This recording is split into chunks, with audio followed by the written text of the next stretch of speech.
Titanic. ఈ పేరు వినగానే మనందరికి గుర్తొచ్చేది ఆ భారీ ఓడ, ఆ విషాదగాథ, ఆ గొప్ప సినిమా కదా. అయితే 1 శతాబ్దానికి పైగా గడిచిపోయింది. అయినా సరే సముద్ర గర్భంలో ఏకంగా 4 కిలోమీటర్ల లోతులో ఉన్న ఆ చారిత్రక ఓడను మనం ఎందుకు ఇంకా బయటకు తీసుకురాలేకపోతున్నాం? ఈరోజు మనం ఇదే ప్రశ్నకు సమాధానం వెతకబోతున్నాం. మనం ఏకంగా వేరే గ్రహాలకు వెళ్లాలని ప్రణాళికలు వేస్తున్న ఈ రోజుల్లో మన సొంత భూమిమీద, సముద్రం అడుగున ఉన్న ఒక చారిత్రక సంపదను బయటకు తీసుకురాలేకపోవటం కాస్త విచిత్రంగా అనిపిస్తోంది కదా. ఇంత టెక్నాలజీ ఉన్నా టైటానిక్ ఎందుకు ఇంకా సముద్ర గర్భంలోనే ఉండిపోయింది? 1912 ఏప్రిల్ 15 చరిత్రలో అదొక మర్చిపోలేని రోజు.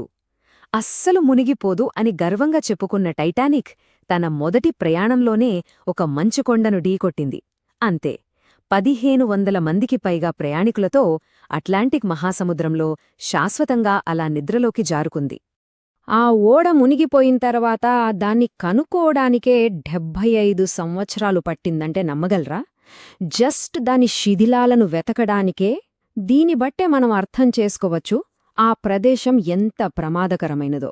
సో దాన్ని బయటకు తీసుకురావడం ఎంత కష్టమో ఊహించుకోండి. ఓకే, ఇప్పుడు దాన్ని బయటకి తీయాలి అనుకునే ముందు అసలు టైటానిక్ ఇప్పుడున్న చోట పరిస్థితులెలా ఉన్నాయో ఒకసారి చూద్దాం.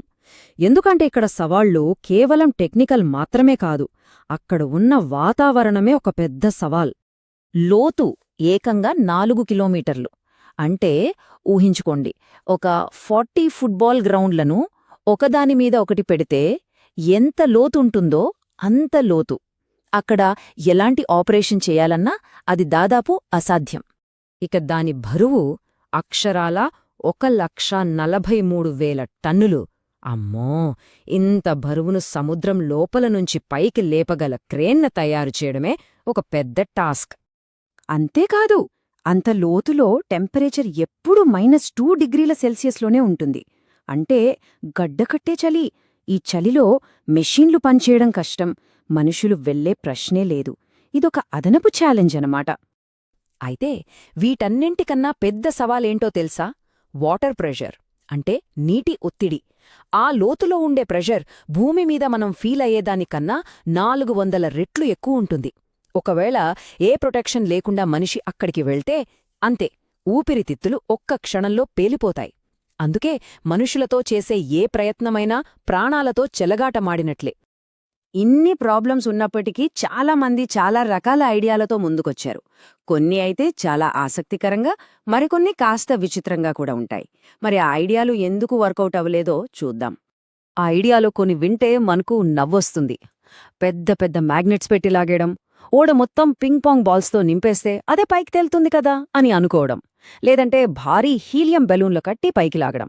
ఇంకా విచిత్రమేంటంటే ఓడ చుట్టూ ఉన్న నీటినంతటినీ ఫ్రీజ్ చేసి ఒక పెద్ద ఐస్బర్గ్ లాగా మార్చి పైకి తేవడం. ఇలా బోలెడ్ ఐడియాలొచ్చాయి, కాని ఏదీ వర్కౌట్ అవ్వలేదు. మరి ఎంత తెలివైన ఐడియాలు ఎందుకు ఫెయిలయ్యాయి? సింపుల్, ఒకే ఒక కారణం: ఓడ ప్రస్తుత కండిషన్. 100 ఏళ్లకు పైగా నీళ్లలో ఉండటంతో అది చాలా అంటే చాలా పెళుసుగా మారిపోయింది. ఒక నిపుణుడు దీన్ని చాలా బాగా పోల్చారు. టైటానిక్ని ఇప్పుడు బయటకు తీయడమనేది టీలో నానిపోయిన బిస్కెట్ను బయటకు తీయడం లాంటిది అట. దాన్ని మనం టచ్ చేశామో లేదో అది పొడిపొడిగా రాలిపోతుంది. పరిస్థితి అచ్చం అలాగే ఉంది. సరే, ఈ టెక్నికల్ ఇబ్బందులన్నీ పక్కన పెడదాం. మరో 2 చాలా ముఖ్యమైన విషయాలున్నాయి. ఒకటి, విపరీతమైన ఖర్చు. 2, ఆ ఖర్చుకు తగ్గ ప్రతిఫలం లేకపోవడం. చూడండి, వాస్తవమేంటంటే ఈ ఆపరేషన్కి వందల మిలియన్లు, బహుశా బిలియన్ల డాలర్లు ఖర్చవుతుంది. అంత డబ్బు పెట్టి దాన్ని బయటకు తీసి ఒక మ్యూజియంలో పెట్టినా ఆ పెట్టిన డబ్బు వెనక్కి రావడానికి 100 సంవత్సరాలైనా పట్టొచ్చు.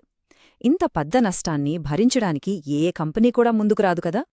సరే, ఒకవేళ డబ్బుకు అస్సలు లోటు లేదనుకుందాం, అపరిమితంగా డబ్బుంది. అయినా సరే, బయటకు తీసి కాపాడటానికి అక్కడ ఏమైనా మిగిలిందా? ఈ ప్రశ్నే మనల్ని అసలు విషయానికి తీసుకువెళ్తుంది. ఇదే అసలైన పాయింట్. చివరికి తీర్పు ఏంటంటే ప్రకృతి ఆ ఓడను నెమ్మదిగా తనలో కలిపేసుకుంటోంది. మనం కాలంతో పందెం వేస్తున్నాం, కాని ఈ పందెంలో మనం ఎప్పుడో ఓడిపోయాం. శాస్త్రవేత్తలు ఒక షాకింగ్ నిజాన్ని కనుక్కున్నారు. సముద్ర గర్భంలో లోహాన్ని తినే బ్యాక్టీరియా ఉంది. ఈ సూక్ష్మజీవులు టైటానిక్ యొక్క ఇనుప భాగాన్ని మెల్లమెల్లగా తినేస్తున్నాయి. అంటే ఆ ఓడను అవే నెమ్మదిగా కరిగించేస్తున్నాయన్నమాట. ఈ టైంలైన్ చూస్తే మనకు క్లియర్గా అర్థమవుతుంది. 1912లో మునిగింది, 1985లో కనుక్కున్నాం. కానీ సైంటిస్టుల అంచనా ప్రకారం బహుశా 2030 నాటికి టైటానిక్ శిథిలాలు పూర్తిగా మాయమైపోతాయి. అవును, శాశ్వతంగా కనుమరుగైపోవడానికి ఇంకొన్ని సంవత్సరాలు మాత్రమే ఉంది. సో ఫైనల్గా అసలు విషయం ఏంటంటే, మనం టైటానిక్ని ఎందుకు బయటకి తీయట్లేదు అంటే, ఆ పనిని ప్రకృతి మనకంటే వేగంగా సమర్థవంతంగా చేసేస్తోంది. అది సముద్రంలోనే కరిగిపోతోంది. చివరగా ఒక ప్రశ్నతో ఈ విశ్లేషణను ముగిద్దాం. 1500 మందికి పైగా ప్రాణాలు కోల్పోయిన ఆ ప్రదేశం, అది కేవలం ఒక ఓడ శిథిలం కాదు, అదొక సమాధి. మరి అలాంటి పవిత్రమైన చోటును కదపకుండా దాన్ని అక్కడే సముద్ర గర్భంలో ఉండనివ్వడమే సరైన పనేమో. ఒక్కసారి ఆలోచించండి.